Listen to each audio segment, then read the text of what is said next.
Share a screen.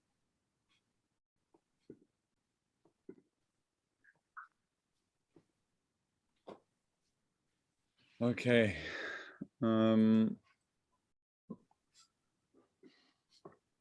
the show is starting. Okay, so actually worked out a way how to put the page numbers on these slides very easily, but that was kind of towards the end of my preparation. Chapter 5, part 3. These are the headlines and what goes on to it, right? So we've spoken a lot about the two ways God runs the world, through the way of deficiency, reward and punishment, mishpat, and the way of perfection, unity. We spoke last week and even the week before about the idea that God sends his energy, hashpa'ah, influence, into this world. Everything is created first in its ultimate state, its perfected state, and then God takes back, as it were. He takes back some of that energy, and things are left on a lower level and deficient. And of course, man is the point of all of this, in order that God could share of that ultimate revelation with man. So now he says like this. If you want to follow inside the book, you can.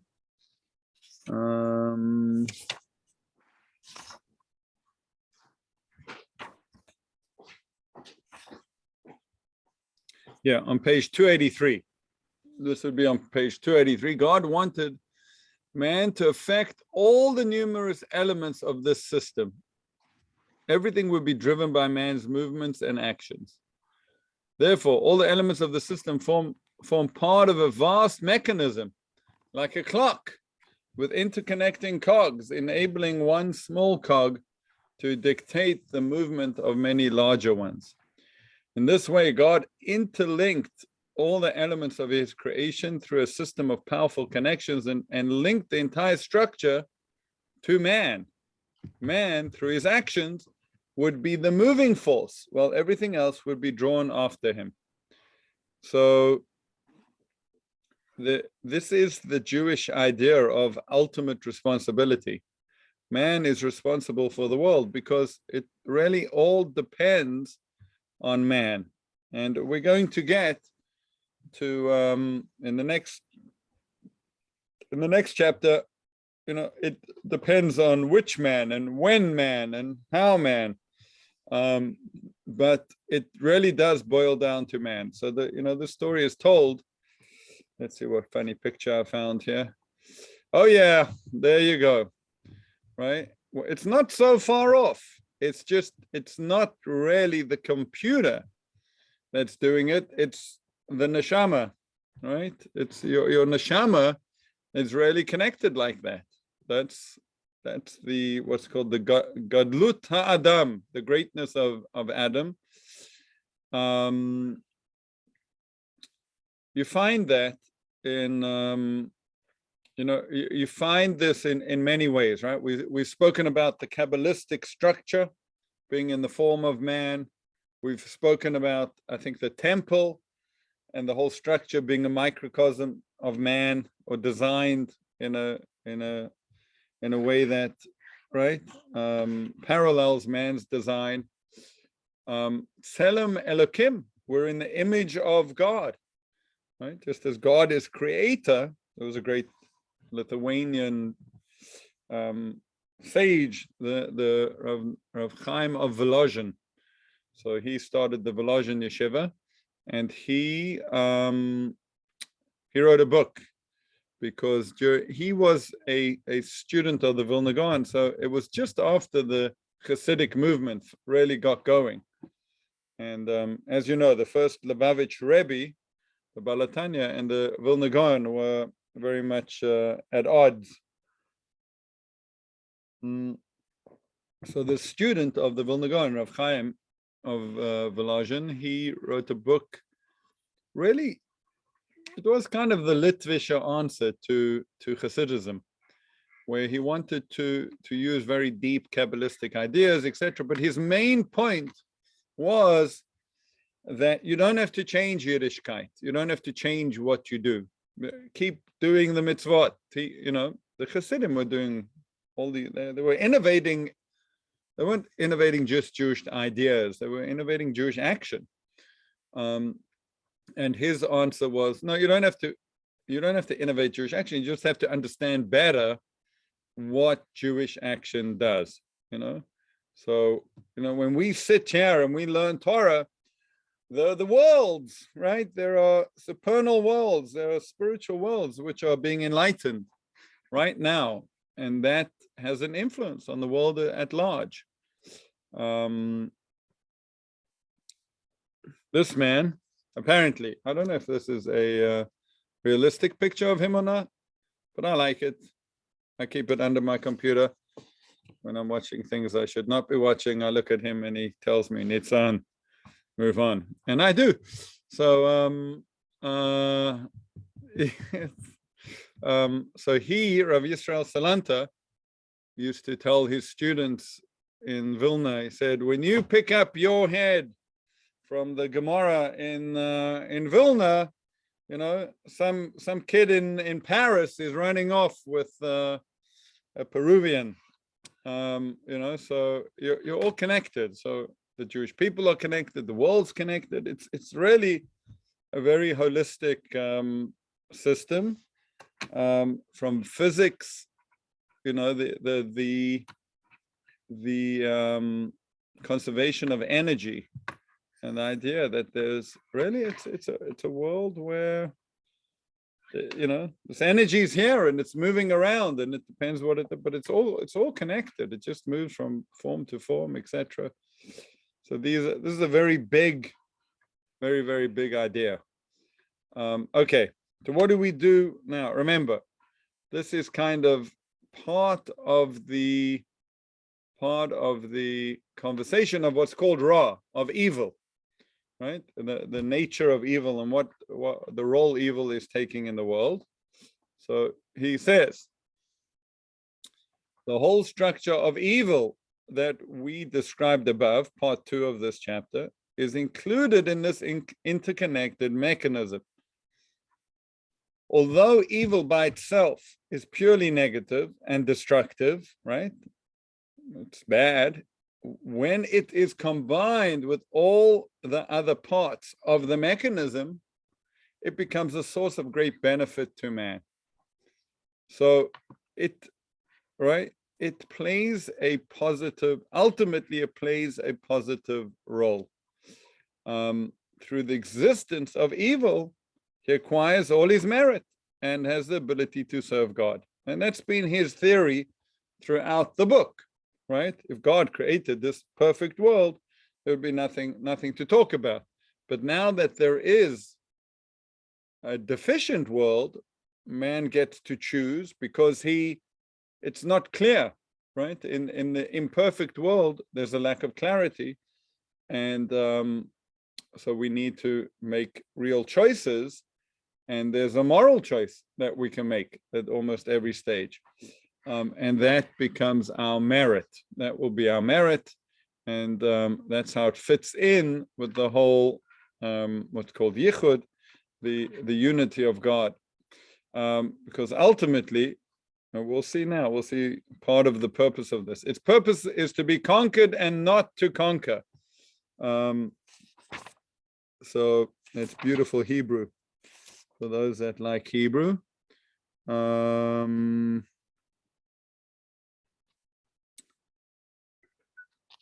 is this?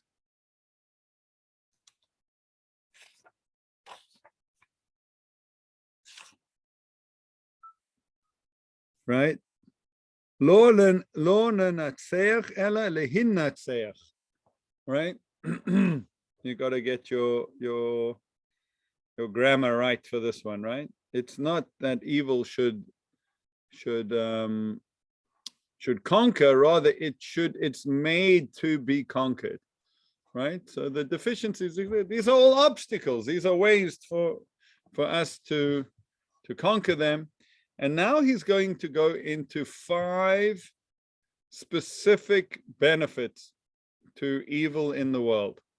So, number 1, good comes even from the period when evil is still strong and dominant, since it is through this darkness that we will recognize the light of God's perfection when it becomes revealed in the future, right? So, Lev, you can weigh in over here if you want.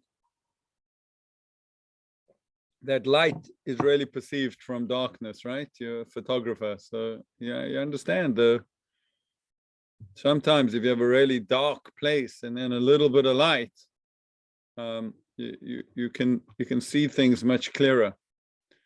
And it's right, if you go back to the beginning chapters and remember God's perfection, right, is that there is nothing else. He's fully in control. He's the only true source of any goodness.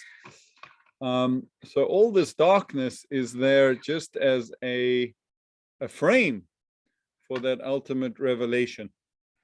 That's number 1, right? So point number 1, why is there evil? Because the ultimate goodness will be better revealed when evil is destroyed.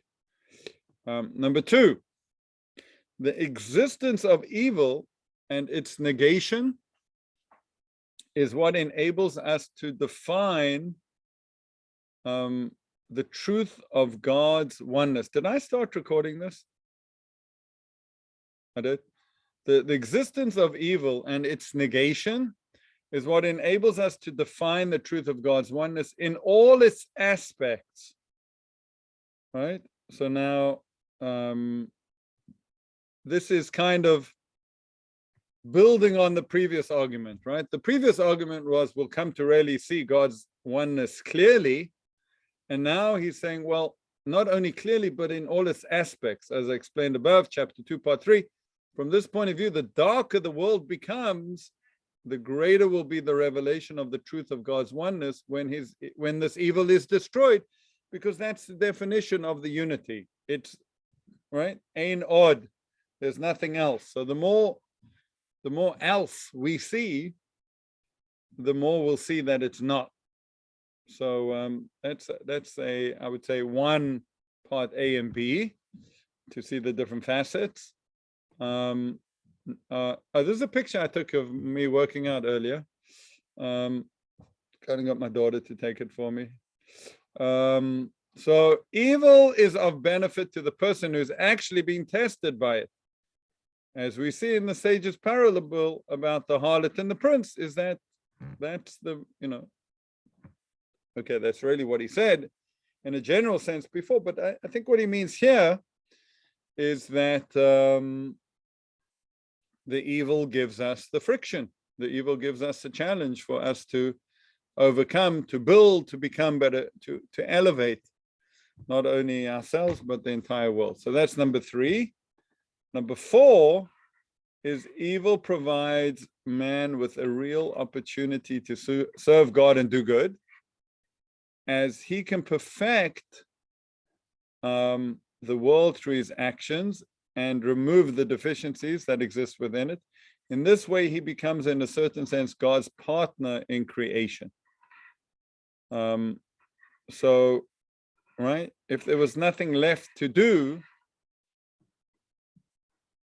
we all feel that when we're able to contribute, right? We like to have interactive experiences. So if God's unity and perfection will come to the world, and we had some sort of part in revealing that, how much more so we will be connected to it, right? It's not only that we will come to see it, but we kind of made it, right? We'll feel some pride in that we're able to become God's partner in creation. This all gives us more, significance of our actions.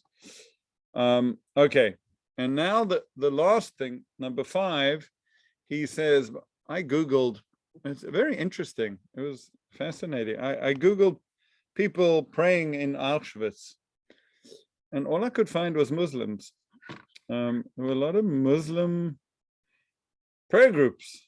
And I actually looked, I said, people in a talit in Auschwitz, people with tefillin in Auschwitz. Anyway. What were they praying for in Auschwitz, these Muslim groups? Sorry, I'll take that off.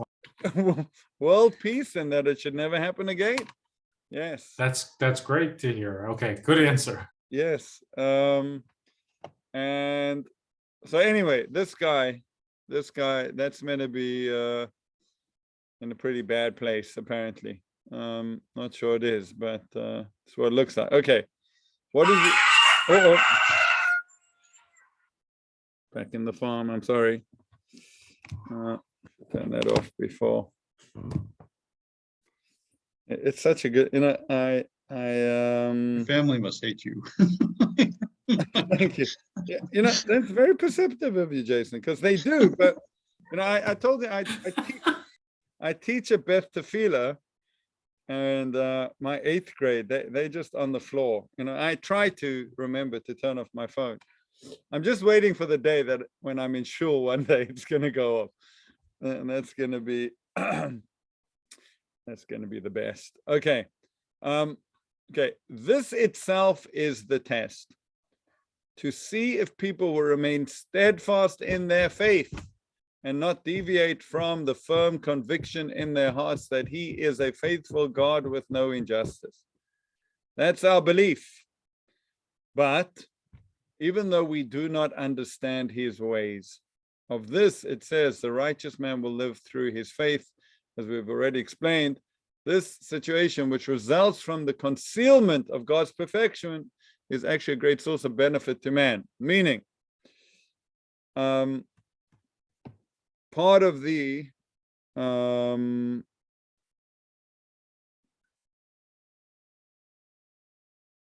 okay,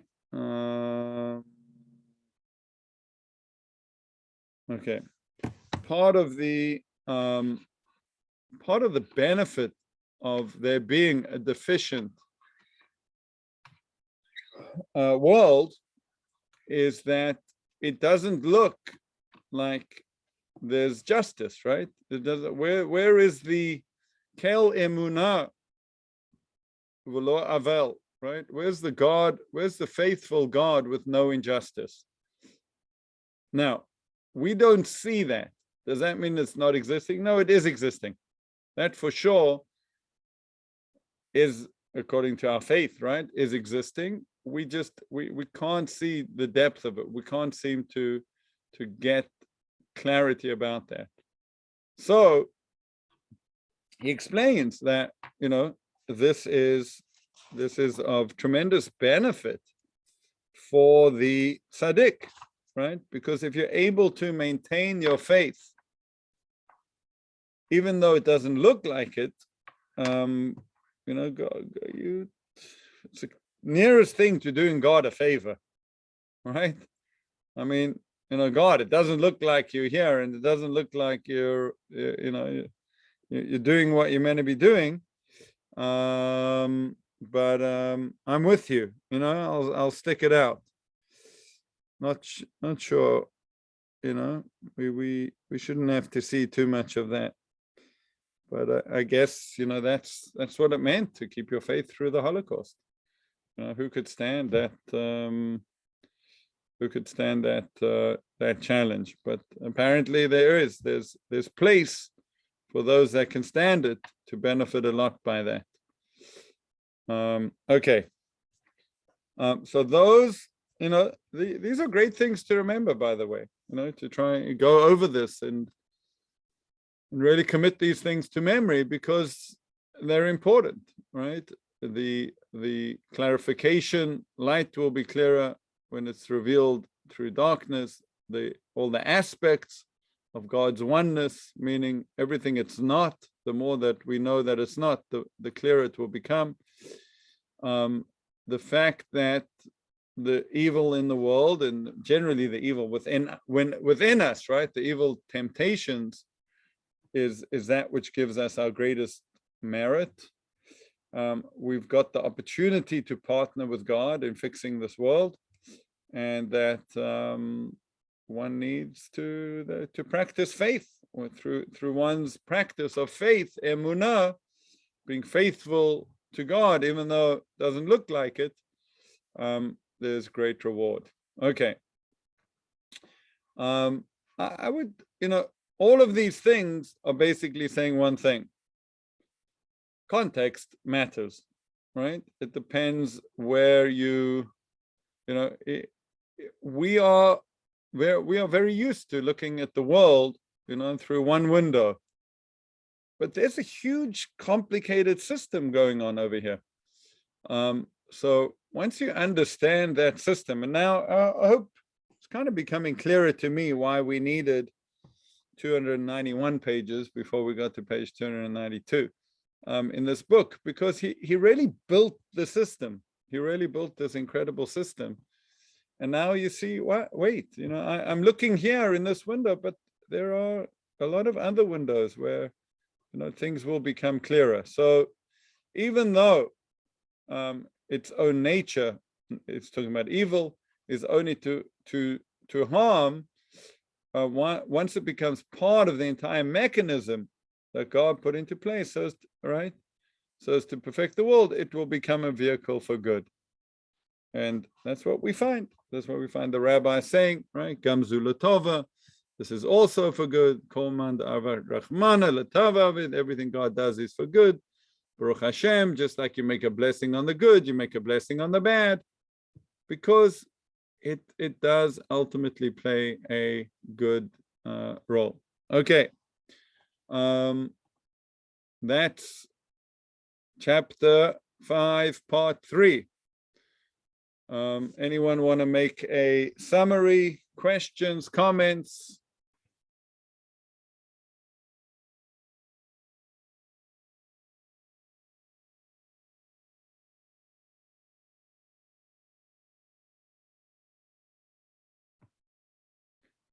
Gil, did you say you wanted to summarize this? Sure. No, but sure. I'll feel a little bit silly just going over these 5 points in order again about sort of this sequence. I'm trying to see what I take away. I'm trying to think if I can sort of summarize what I take away in a larger point here. I'm not sure I really have anything to add, to be honest. That's fine. Take a step back and just think about it for a minute. Maybe you'll come up with something. Yeah. This is the point that the evil in the world is here to make us better. It's part of the deal. There are lots of ways to cope with it if you take it in a larger scale. That's sort of the right. Yes. Yeah. Okay. It's okay. Yeah, it's okay in the sense that it's. I mean, I think I take the point about evil being a benefit to the people, to the individual, because it gives you the challenge that you can overcome. But obviously, it's not sufficient to the day to sort of justify all of the evil that one sees, right? I mean, it might apply on sort of the micro scale, but when you take it on a larger sort of thing, it's becomes a little bit more of a difficult pill to swallow. It's not, I mean, this sort of logic in and of itself doesn't sort of suddenly become the skeleton key to say, well, now I guess this is justification for everything we see in the world. I mean, I do take the point, but I'm not sure that it's, doesn't answer any of the kind of, it doesn't sort of satisfy the kind of cosmic questions, right? In some sense, for me at least. For me too, except that I wonder if what he'll develop, I hope, I mean, this is wishful thinking, is that is twofold with regard to evil. First of all, I think that we know that he's going to say that evil is the absence of good. Namely, it's not that there is malice that Hashem created. Rather, he created good and permitted people, like individuals, to not decide to abide by that good morality, mitzvot, and it's those people that create bad actions because they don't adhere to what is good. But that God does not create malice specifically. I think he's developed those ideas, by the way, quite thoroughly, Ori. Yeah. So God makes bad, he doesn't do bad. He basically created the potential more than the actual, and that man is the center point of the universe. So depending on man's actions. And secondly, that the source of evil deeds is, I'm not really sure how to reconcile this with the concept of he creates bad, but he doesn't do bad. But rather, I almost kind of, again, this is wishful thinking on my part, that that evil in the world, like evil actions in the world, are done by people, not by Hashem. Yeah, that was in the last in part 1 of chapter 5 is really that point. I'd like to suggest a competing sentiment and just see if there's support or not. And that's that evil doesn't need a reason to exist in the world. Like, I understand that in the concept of if God is perfect and made the world with goodness, then why is there evil? But that assumes that there's a problem here.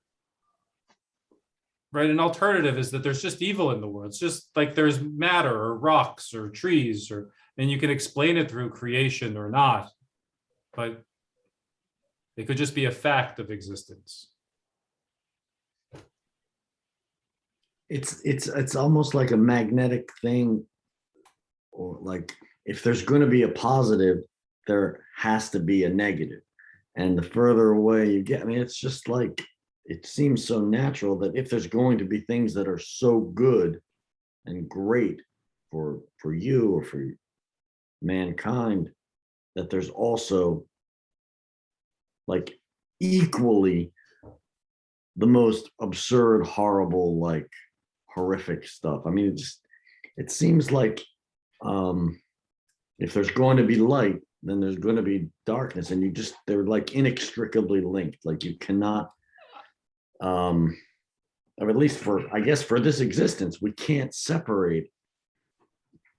So maybe these things that are like evil, or these horrible things that seem to happen, or these things that do happen, not seen, they really do happen. Or when they happen to you, somehow trying to see it as an opportunity, even though they could be horrible, but it's like we're not really like seeing all the cogs working. We don't really know how this right under the evil is going to expectation impact us later, but I don't know. It just seems like but under the expectation that there's some reason that's governing it, right? That there's some explanation out there, even if we don't grasp it. That's kind of, it seems like what the point here is, that even if we don't understand what its purpose is, we can see it as sort of sharpening or improving us, but it still has a reason.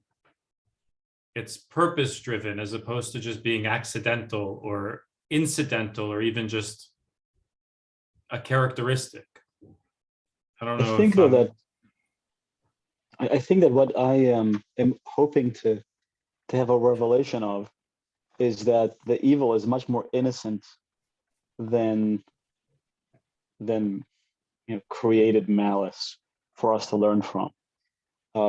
Namely, I give you kind of a silly example.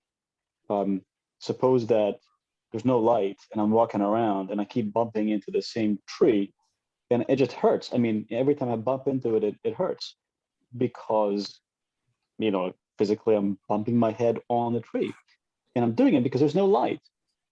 So there's no evil there that is malicious, namely, there's no real intent for me to bump my head. It's just that I didn't turn on the light.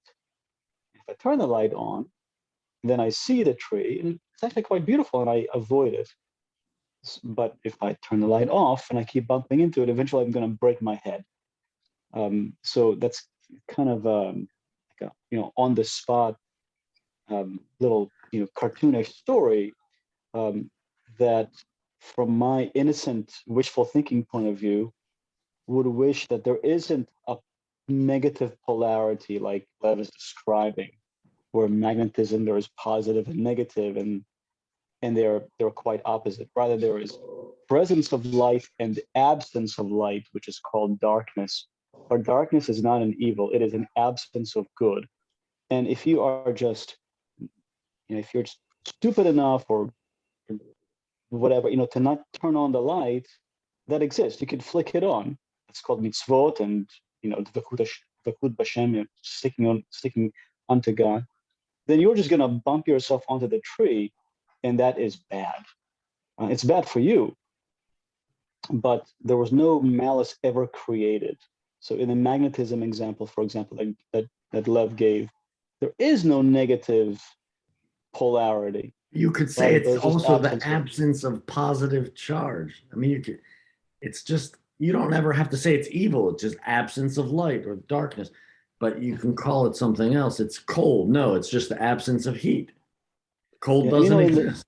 It's just the in the absence. Hebrew, when he uses the word ra means bad. It's not evil. Rabbi, what would be a Hebrew word for evil? I don't know. It's my innocent worldview. He uses the phrases over here. He says, Kilkulim hifsadim hashkata. Right? He says, if you take it by itself out of context, you see, he translates it here on page 289 on the second paragraph, right? The whole structure of evil that we described above is included in connect, right? Although evil by itself is purely negative and destructive, okay, he uses 3 words in Hebrew, right? There's a hashkata. But when you see it in this greater context, it becomes meaningful. And actually, part of the divine plan is that this evil should be in the world, and that we should, one of the things is that we should overcome it. Other things are the other 4 reasons is that because unity becomes more clarified, and I think it also goes back to the point that he made in this chapter too, which is that the greater that the evil is present and the longer it's present and the more pervasive it is, the more recognized by people it is, then so too will sort of correspondingly be the greater kind of impact and almost shock to the world when God's sort of absolute oneness and goodness is revealed, right? So it's, so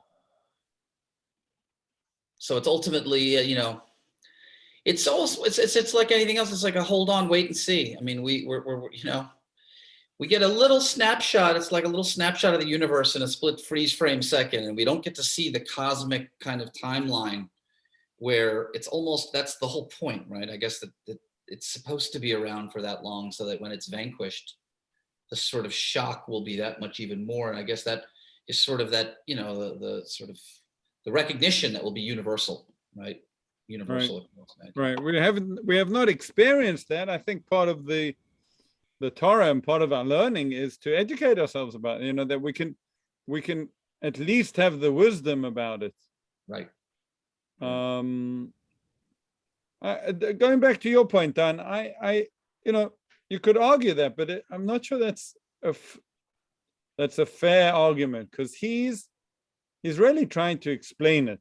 He's trying to explain, and I think it is prefaced on the existence of God, right? If you don't start there, So okay, it's part of the world that we found ourselves in, and we're not quite sure, why it came about, but it did come about. So we'll deal, is what it is. I mean, the name of the book is Knowing God's Plan. So That's a translation. I don't think I don't think right, Daat but- means that, but yeah, okay. right. It was clear that we were going to assume there's a God, right? I didn't mean it from the atheistic perspective. I just mean in the sense of like, if the things are created, that there needs to be an intention to every part of creation, and that evil itself is created with a purpose.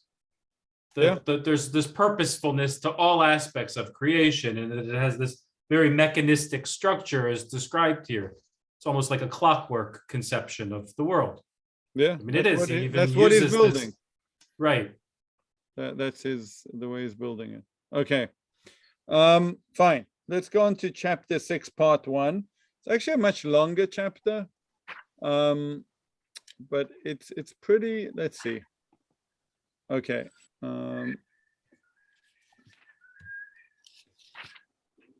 Okay. So now he's like, okay, so let's go more into detail and actually chronologically. Let's deal with this chronologically about the existence of evil and really its role in man's life. So he says like this. He says, first point, he makes many interesting points in this chapter, actually. I just found them interesting in themselves. I'm not quite sure they were 100% necessary, but he says debasement and lowliness only truly apply to one who could and should have been more elevated, yet remains debased and lowly. Okay. So, obviously this guy over here, we understand his actions. It's this little kid who should know better. That's the difference, right? People who should know better, it's more debasing, right? So he says that, let's remember that when we speak about people, what level is a person really meant to be on, that when you see someone doing this sort of stuff, you realize how far away from the goal he might be. I mean, first of all, I'm sure that's not kosher meat. Second of all, eating with gloves, just not good. Okay. Very, very puzzled by that entire picture and message. Okay. All right. So we said man is the middle, everything's dependent on man, but with all the equality, friends, all animals are equal, but some animals are more equal than others. Okay, so let's see how this works. So he says, when Yonatan ben Uziel would sit and learn, any bird that flew over him would be consumed by fire. That's what it says in the Talmud. While many thousands of other people sit and learn, and this does not happen to them, right? It's a good thing though to have birds flying above you catch fire. I just want to know the polarity here. That's a good thing, right? It's a good thing. Okay. It's a good thing. It's not a good thing if they look like this guy. Because it's free lunch, like. Right. So that was the rabbi's phone ring is trying to bring them towards him to try this. right. Basically.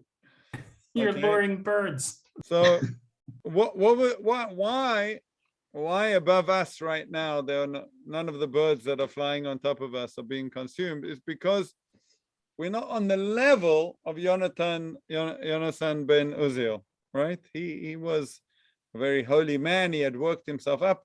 It could be he was born given a bigger neshama, really.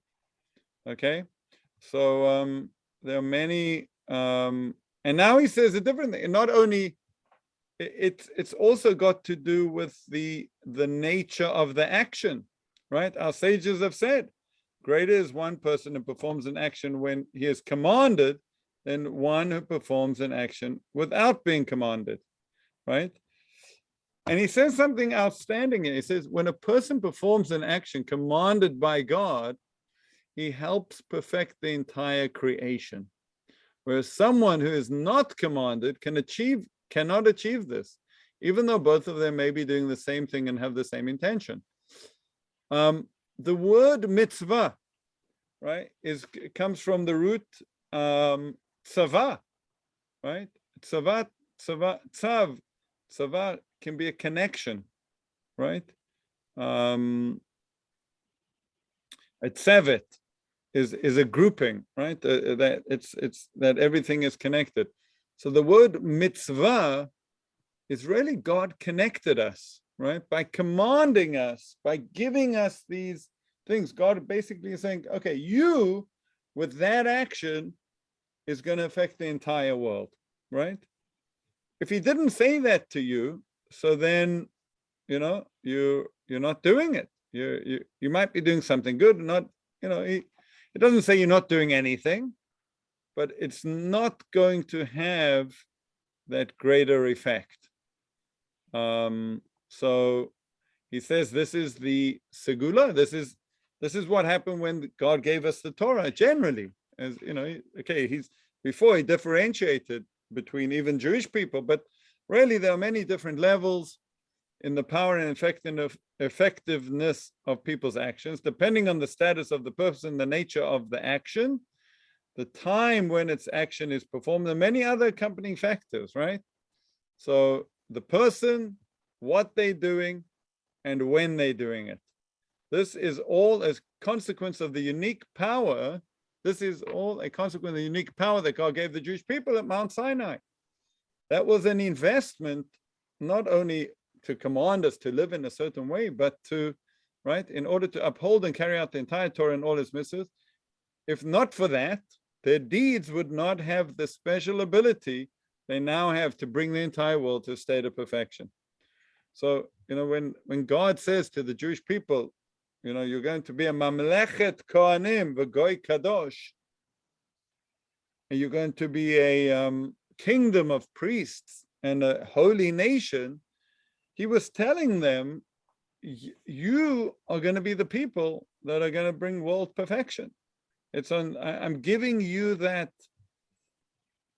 privilege, I'm giving you that challenge, and I'm giving you that responsibility, right? So that's the, call it what you want, right? That's the privilege of being Jewish.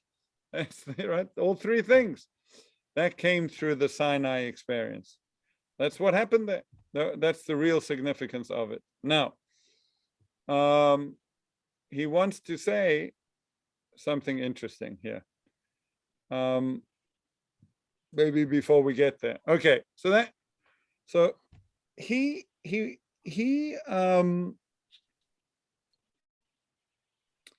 makes a very big point about the fact that things are made for their function, built to form. I thought the phrase was built to form, but it's not. I was Googling that. I couldn't find it. What am I talking about? That something it's built in a way that it to perform its function the best. Is there a phrase for that? Does that bring up anything for anyone? I don't know. Built to perform apparently is a very nasty heavy metal group. Okay. So he now goes back in history and he says, not all people are the same, not all times are the same, not all actions are the same. So he goes back to Adam and he says that Adam did not maintain his glorious level until the following day. He has become like the animals. We therefore find that man's existence can be divided into three levels: his existence before the sin, his existence after the sin, and the existence he could have attained had he not sinned, which is the level he will reach in the world to come. Those are really the three time frames, right? So, it's not right? Mankind has developed. Mankind goes through different stages until it reaches its perfection. Okay. Oh, here's this point, right? This is because God makes everything with great extreme precision. Therefore, all the characteristics of a created thing precisely reflect the true purpose of that thing, right? And that's why we find many, yeah, you meant to laugh at my picture at this stage, right? Purpose built is a phrase. Oh, Maybe thank that's you. what you were thinking of. Yes, purpose built, right? So this guy's nutcracker. He clearly understood the deeper reason for pliers and a hammer. God makes things purpose built. So he says a very interesting thing. He says that Adam was made very different to how we know people today. He was put in this world called Gan Eden, the Garden of Eden. And he says it's really a spiritual place. He says that's where souls go today, right? When we say in our prayers that the soul of, Yenta Bas, blah, blah, blah, is in Gan Eden, we mean it, right? Adam's place, Gan Eden, was not, I remember on my bar mitzvah tour to Israel, when I was 13, our tour guide somewhere in the Galil stopped the van, and there was some, I think, lush area on the side of the road. He said, well, some people say this is Gan Eden, right?